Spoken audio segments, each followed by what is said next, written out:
Ici, c'est très aride.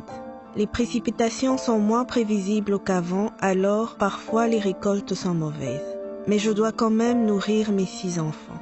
C'est pareil pour les autres femmes de mon village.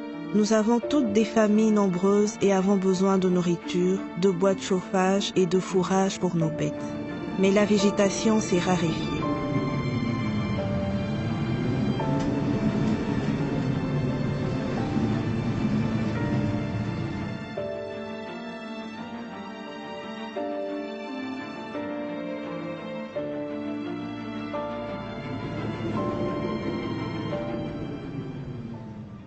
En 2007, les dirigeants africains ont approuvé l'initiative de la Grande Muraille Verte.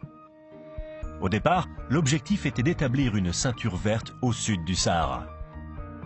Cette idée a évolué en une mosaïque d'interventions visant à restaurer les terres dégradées et à améliorer la diversité de la flore et la productivité des terres dans les régions arides autour du Sahara. Pour ce faire, la nouvelle initiative Action contre la désertification vise à renforcer la résilience des populations face au changement climatique dans 6 pays d'Afrique, ainsi qu'à Haïti aux Caraïbes et à Fidji dans le Pacifique. Cette initiative renforce les capacités des populations et les mécanismes de bonne gestion des terres. Elle aide aussi à promouvoir des pratiques adaptées aux conditions environnementales, permettant ainsi aux communautés locales d'exploiter la terre de manière durable et de subvenir à leurs besoins. Par exemple, au Sahel, les agriculteurs utilisent des demi-lunes qui permettent la conservation de l'eau dans le sol pour rendre possible la croissance des semences et des plants pendant les périodes de sécheresse. À Haïti et Fidji, les agriculteurs doivent affronter d'autres défis. Pour nourrir la population croissante de Haïti, ils abattent des arbres pour produire du charbon de bois pour la cuisine et libérer des terres pour l'agriculture.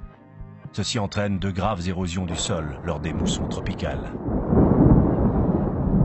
En Afrique, dans le Pacifique et aux Caraïbes, Action contre la désertification aide les populations locales à mettre fin à la dégradation des terres et à encourager leur gestion durable.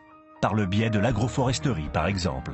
En plantant et associant des arbres utiles à l'agriculture, cela réduit l'érosion des sols et augmente la fertilité pour une meilleure production des cultures et du fourrage.